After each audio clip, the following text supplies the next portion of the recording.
हर कहानी में कुछ ऐसे लोग होते हैं जिनके बिना वो कहानी कभी पूरी नहीं हो सकती। और मेरी कहानी में वो थी भरणी। जब मैंने अपने परिवार को खो दिया, जब मेरी दुनिया मेरे सामने उजड़ गई, जब मुझे मिट्टी के नीचे दफना दिया गया, जब मेरे पास कोई नहीं बचा था, तब एक इंसान था जो मेरे साथ खड़ा था।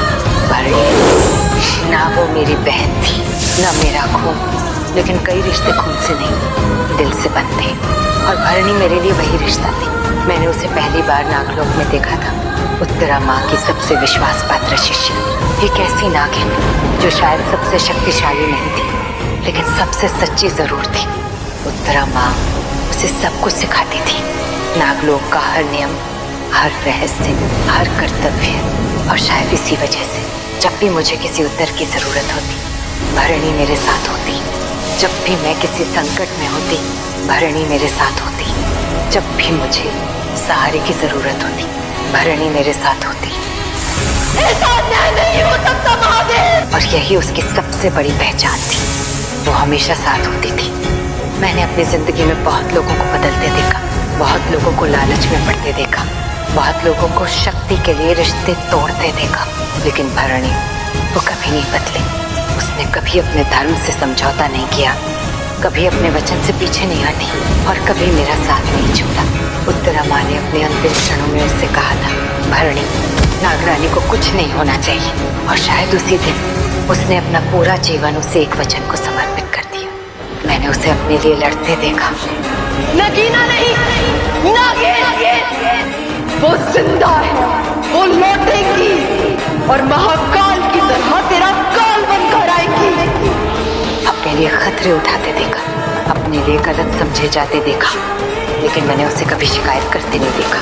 कई बार मैंने भी उसे गलत समझा, कई बार मुझे लगा कि शायद वो गलत है, लेकिन हर बार सच मेरे सामने झुक गया, क्योंकि भरणी का इरादा कभी गलत था ही नहीं। वो हमेशा मेरी रक्षा कर रही थी, यहाँ तक कि जब उसे आर्यमान का रूप धारण करना पड़ा, जब उसे ऐसे फैसले लेने पड़े जिनकी वजह से लोग उससे नफरत करने लगे, तब भी उसने अपने बारे में नहीं सोचा, उसने सिर्फ मेरे बारे में सोचा।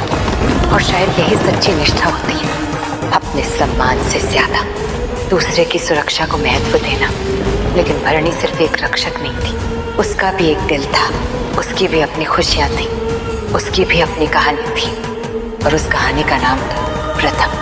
एक सदी मैंने इंतजार किया भरणी, सिर्फ तुम्हारे तक पहुंचने के लिए। मैंने उसकी आंखों में वो प्यार देखा था, वो सुकून देखा था जो सिर्फ सच्चे प्रेम में मिलता है। लेकिन भरणी की किस्मत भी मेरी तरह आसान नहीं थी। उसे भी अपने दिल और अपने धर्म के बीच चुनाव करना पड़ा, और उसने वही चुना जो वो हमेशा चुनती आई थी, कर्तव्य, निष्ठा और बलिदान। फिर वो दिन आया जिस दिन मुझे समझ आया कि मैं भरणी के लिए क्या थी, क्योंकि उस दिन उसने अपनी जान दे दी मेरे लिए, मेरी लड़ाई के लिए, मेरे भविष्य के। उस पल मैंने सिर्फ अपनी साथी नहीं खोई थी, मैंने अपनी बहन खो दी थी, मैंने अपना परिवार खो दिया था।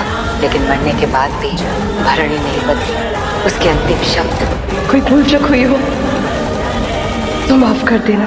वो अपने बारे में नहीं सोच रही थी, वो मेरे बारे में सोच रही थी। और शायद यही वजह है कि आज भी जब लोग मेरी कहानी याद करते हैं, तो मुझे उम्मीद है कि वो भरणी को भी याद करेंगे, क्योंकि मेरी जीत में जितना हिस्सा मेरा था, उतना ही उसका भी था।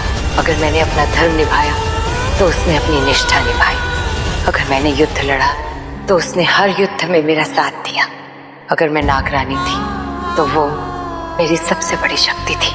मैं अनंता हूँ, और अगर कोई मुझसे पूछे कि भरणी कौन थी, तो मैं सिर्फ इतना कहूँगी, जब पूरी दुनिया बदल रही थी, तब एक इंसान था जिसने कभी मेरा साथ नहीं छोड़ा, और उसका नाम था भरणी